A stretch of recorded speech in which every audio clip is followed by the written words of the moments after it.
Salamat kabayan sa iyong komento dahil dito nakagawa tayo ng panibagong content, ang balahibo ng kwago.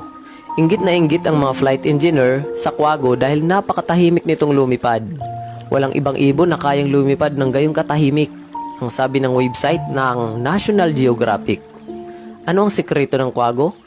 Kapag tumatama ang hangin sa balahibo ng karamihan sa mga ibon, lumilikha ito ng ingay. Pero iba ang balahibo ng kwago. Mayroon itong mga balahibo na may fringes na siyang nakababawas ng ingay na likha ng pagtama ng hangin sa pakpak kapag ikinakampay ito pababa. Ang malalambot na balahibo naman ng katawan ng kwago ang tumutulong para tuluyang mawala ang ingay.